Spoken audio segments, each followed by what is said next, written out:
There's nothing wrong with having opinions or beliefs about how people should do things. But there is a problem when we let ourselves get frustrated when someone doesn't follow the same shoulds that we do. We need to meet people where they stand today and not where we think they should be standing.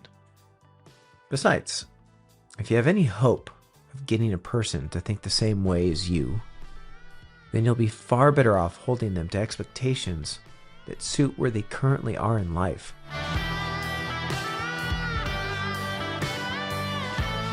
I really dislike the word should.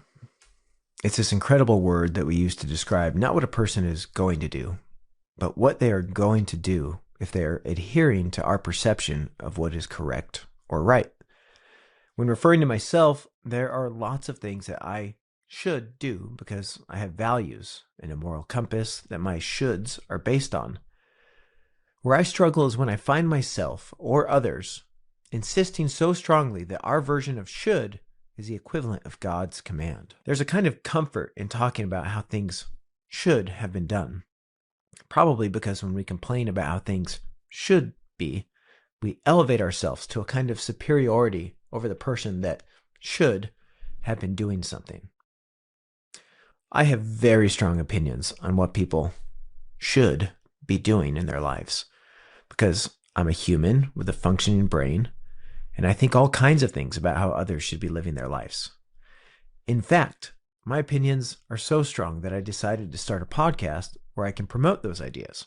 But even though I have strong opinions that may very well be better suited toward helping a person live a better life, it does not mean that I should expect everyone to share those ideas. I've often seen people that almost seem to take personal offense when someone else doesn't do something according to how they think things should be done. Few things are more impractical in this day and age than holding the assumption that we all share the same worldview about how things should be done in life. For my work, my company primarily finds buried utility lines that people are looking for. And just about every person that I work with has an opinion on where those lines should be. When my company finds that those lines are actually somewhere else, these people almost always have an opinion on how the person that installed the line in the first place should have installed it. And somehow they find it worth their time to complain about how somebody did a thing years ago that they have absolutely no context for. Most of us are just trying to make the best of life with what we know, and we often fail. But there's so much going on behind the scenes that another person's simplistic view of our life can be a burden.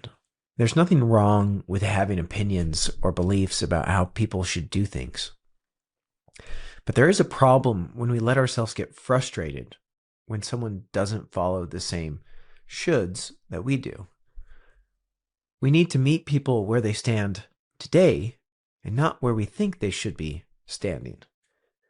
Besides, if you have any hope of getting a person to think the same way as you, then you'll be far better off holding them to expectations that suit where they currently are in life than if you expect them to begin to care about earning your approval. Sometimes you can berate or lecture a person long enough that they may try to appease you for the sake of peace or simply just to get out of the conversation. But if that's the tactic that you're using, you'll never truly win these people over.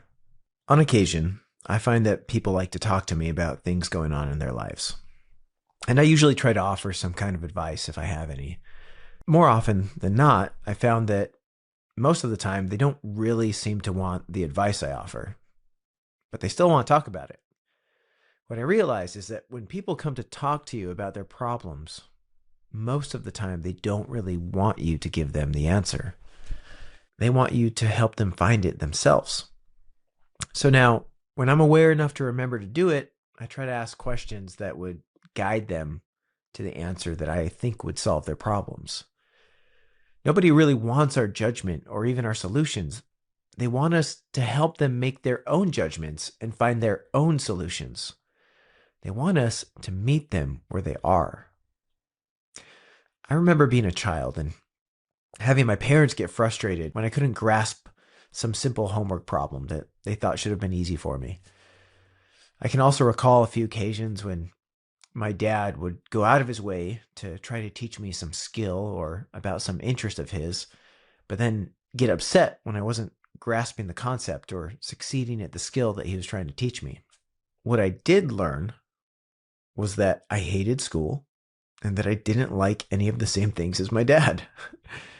In all fairness, I also get frustrated sometimes with my own kids when they aren't grasping the concepts that are painfully obvious to me. But I know for a fact that whenever someone got frustrated teaching me a thing that in their mind should have been simple, it only ever made me less interested in trying to learn it. I'm grateful that I had people trying to teach me things, especially a father, because I know a lot of people probably wish they had someone so intent on teaching them a thing and so invested that they would actually get upset if they weren't succeeding.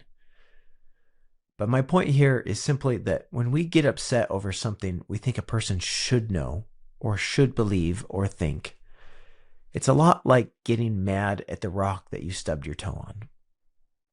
No matter how much we think a person should know a thing or think a thing, it's never going to change how much they know a thing or whether or not they share your belief.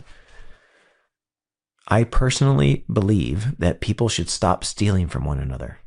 Now, I could go to a prison and lecture the inmates on that fact or on that opinion of mine, but I don't know that that would even be of any use.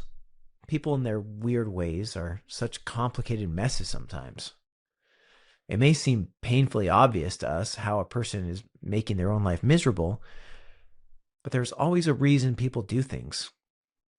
A person doesn't go and cheat on a spouse because they weren't thinking. They go and cheat on their spouse because they were thinking. What they were thinking may have been short-sighted, stupid, selfish, or spiteful, but they were definitely doing it for a reason. If we're talking about a person that you are totally uninvested in, then maybe it's just easier to say that they were stupid or evil or ignorant. But if we hope to help whoever this is, it's usually better to stop moralizing their actions and just try to figure out what is going on behind the curtains of their mind. Accepting that a person is where they currently are will free you from the need to judge their actions and give you the capacity to see them more clearly and maybe to actually help them. I don't know that I would mind if we just collectively decided to drop the word should from our vocabulary. Just like the fact that water freezes at 32 degrees and gravity pulls things down, people are where they are. And maybe it's time for us to set our shoulds aside and meet them there.